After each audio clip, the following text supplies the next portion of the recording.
نوح کی کشتی 6 مہینے تک پانی میں تیرتی رہی۔ اس فصیل سے پہلے ایک خندق تھی جسے پانی کے ساتھ بھر دیا گیا تھا۔ کسی مشرک یا کافر کے لیے اللہ کے نبی مغفرت کی دعا نہیں مانگتے۔ آج کا عنوان ہے ایسی زمین جہاں کوئی کھیتی باڑی نہیں۔ ابراہیم علیہ السلام فلسطین میں آباد تھے۔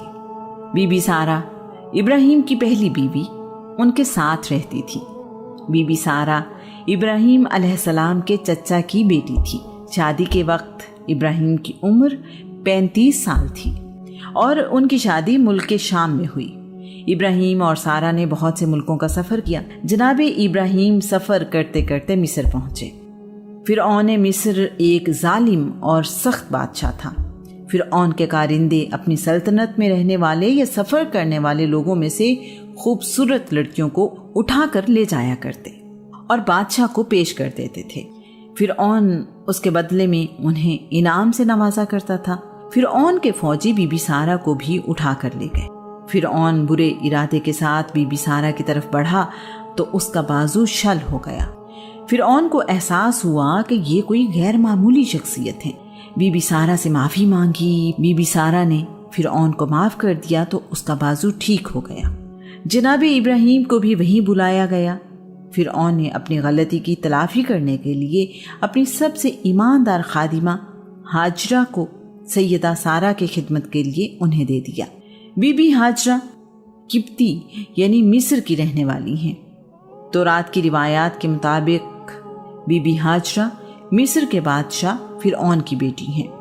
سیدہ سارہ نے ہاجرہ کو ابراہیم کے نکاح میں دے دیا۔ جب 2424 قبل مسیح میں اسماعیل پیدا ہوئے، اللہ کے نبی ابراہیم کی عمر 86 سال تھی۔ اسماعیل سیدہ ہاجرہ کے بیٹے ہیں۔ بی بی سارہ اس وقت تک بے اولاد تھی۔ اللہ کریم نے اپنے نبی ابراہیم کو حکم دیا کہ وہ اپنے بیٹے اسماعیل اور بی بی ہاجرہ کو ریگستان میں چھوڑ آئیں۔ ایک روایت کے مطابق بی بی سارہ نے جناب ابراہیم سے ہاجرہ اور ان کے بیٹے اسماعیل کو کہیں دور چھوڑ کر آنے کا مطالبہ کیا۔ یہ بہت بڑا امتحان تھا۔ اپنے اکلوتے بیٹے کو جو ابراہیم کے بڑھاپے میں پیدا ہوا، اس بیوی کو جو بہت خیال رکھتی تھی اور نہایت نیک تھی، دونوں کو ایسی جگہ پر چھوڑ آنا جہاں دور دور تک کوئی نہ ہو، سوچنا بھی آسان نہیں ہے۔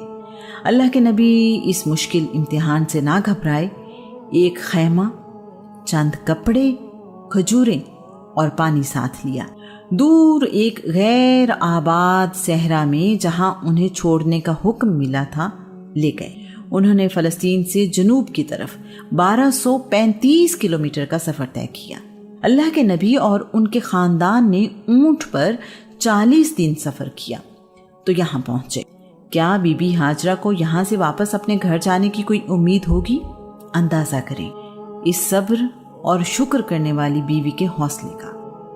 بی بی ہاجرہ کی عمر اس وقت 40 سال تھی۔ اللہ کے نبی کے کہنے پر عمل کیا۔ ویرانے میں اپنے دودھ پیتے بیٹے کے ساتھ چلی آئیں۔ صرف یہ پوچھا، آپ ہمیں کس کے سہارے یہاں چھوڑ کر جا رہے ہیں؟ ابراہیم کا جواب تھا، واحد اور مہربان رب کے سہارے۔ بی بی ہاجرہ نے اطمینان سے کہا، ٹھیک ہے، مجھے یقین ہے کہ ہمارا رب ہمیں اس امتحان میں کامیاب کرے گا۔ یہ بات بھی قابل ذکر ہے کہ اس وقت وہاں کوئی آبادی نہیں تھی۔ یہاں رکنے کا فیصلہ کس کا تھا؟ کیا یہ فیصلہ ابراہیم نے کیا یا سیدہ ہاجرہ نے؟ کیا سیدہ سارہ نے انہیں اس جگہ چھوڑنے کا مطالبہ کیا تھا؟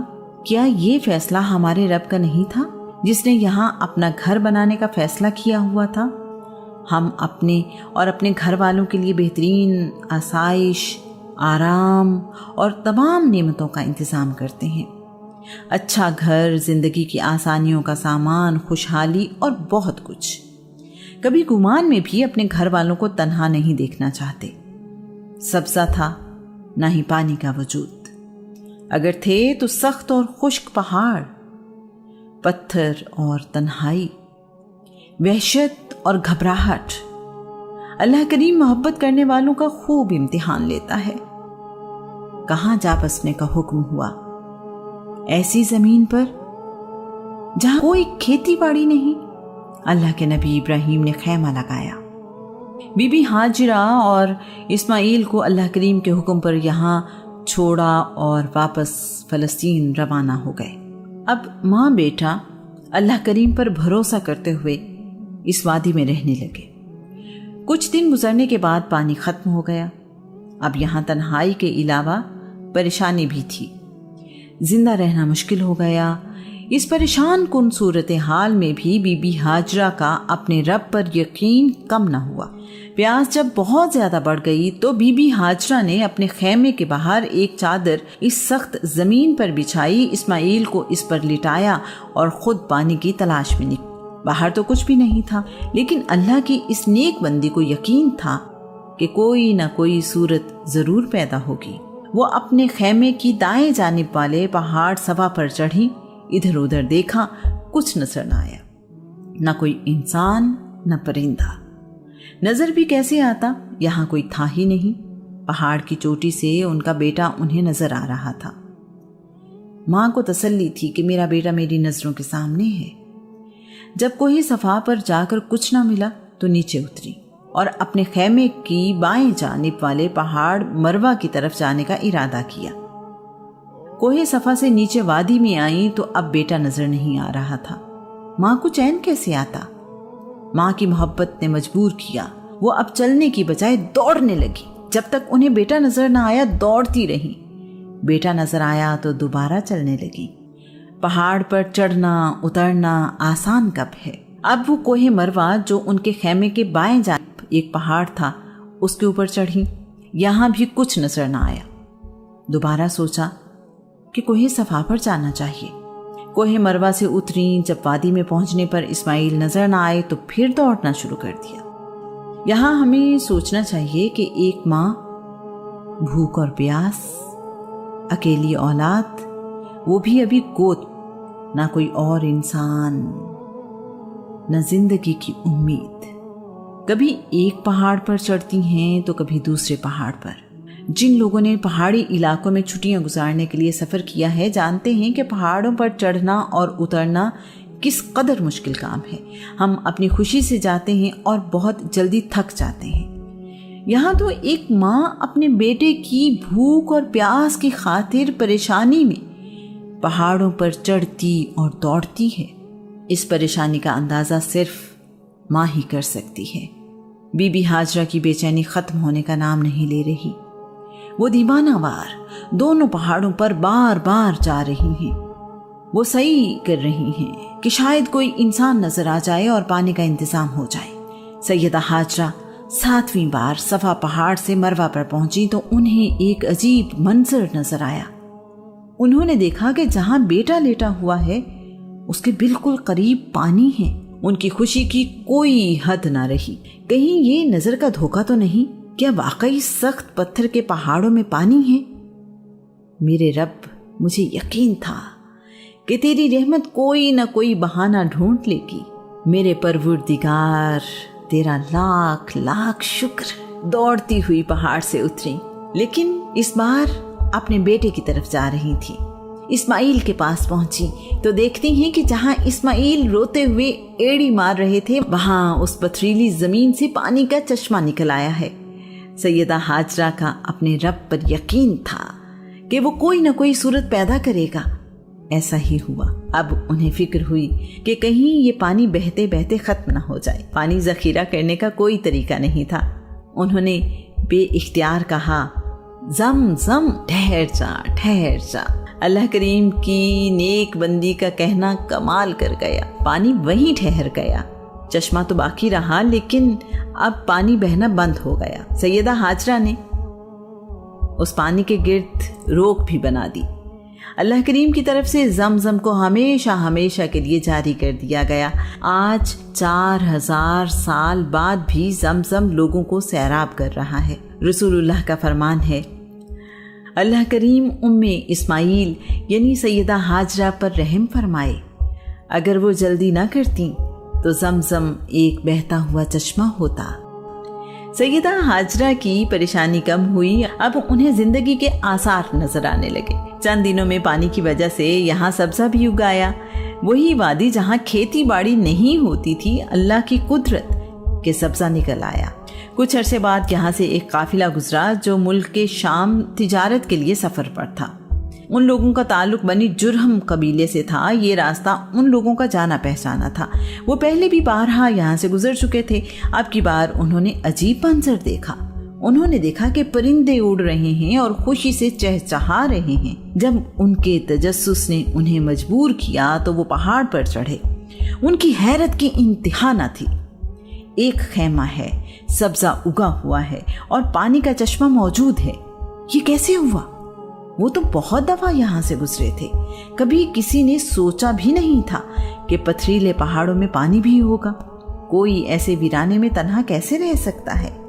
وہ لوگ سیدہ ہاجرہ کے پاس آئے اور یہاں رہنے کی اجازت مانگی۔ سیدہ ہاجرہ نے اس شرط پر انہیں اجازت دی کہ زمزم پانی کی ملکیت سیدہ ہاجرہ اور ان کے خاندان کے پاس رہے گی۔ وہ لوگ اس شرط پر راضی ہو گئے۔ سیدہ ہاجرہ اور اسماعیل کے بعد یہ لوگ ہی اس شہر کے آباد کرنے والے تھے۔ اللہ کریم اس شہر کو بکہ کے نام سے یاد کرتا ہے۔ یہی شہر بکہ اب مکہ کہلاتا ہے۔ مکہ کی تاریخ آدم سے شروع ہوتی ہے۔ الہامی کتاب تورات میں اس جگہ کو وادی فاران کہا گیا۔ طوفان نوح کے بعد اس شہر میں موجود کوئی چیز باقی نہ رہی۔ سیدہ ہاجرہ اور اسماعیل نے اسے آباد کیا۔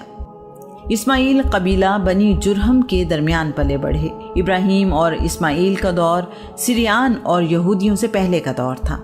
علمی اعتبار سے ان کا دور اللہ کے نبی یعقوب اور موسیٰ کے دور سے بہت ممتاز دور تھا۔ ابراہیم اور اسماعیل کی زبان عربی تھی۔ بعض تاریخ دان یہ بیان کرتے ہیں کہ جناب اسماعیل نے عربی زبان قبیلہ بنی جرہم سے سیکھی۔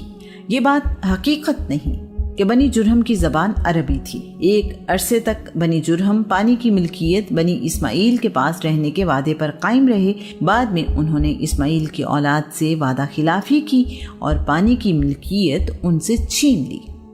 آنے والے دور میں بنی خزاع اور بنی اسماعیل نے بنی جرہم سے جنگ کی اور انہیں مکہ سے نکال دیا۔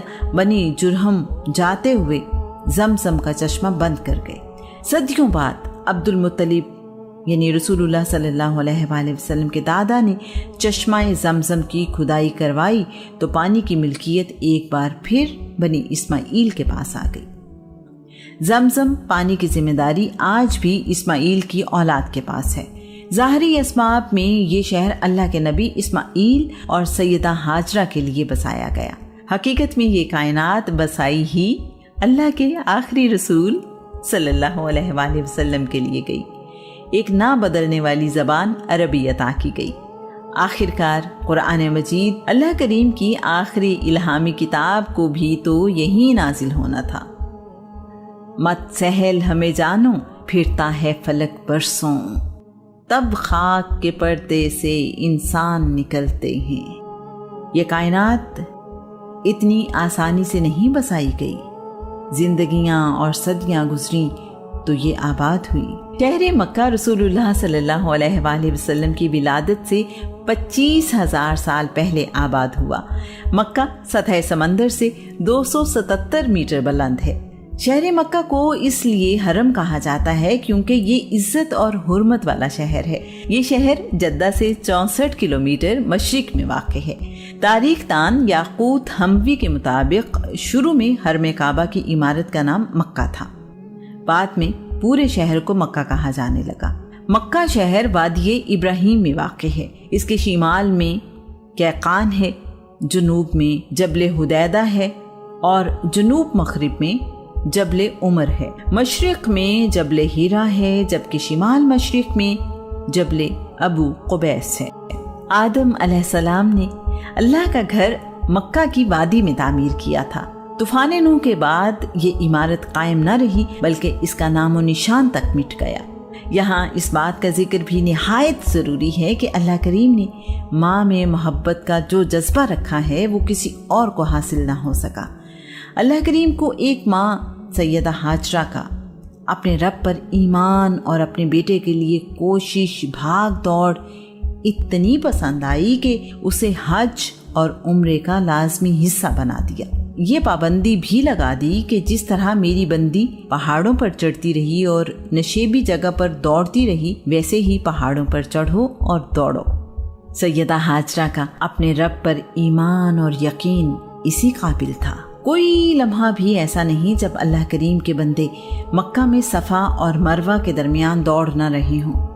اس عمل کو صحیح کہتے ہیں۔ اللہ کریم نے صفا اور مروہ کو اپنی نشانیاں قرار دیا۔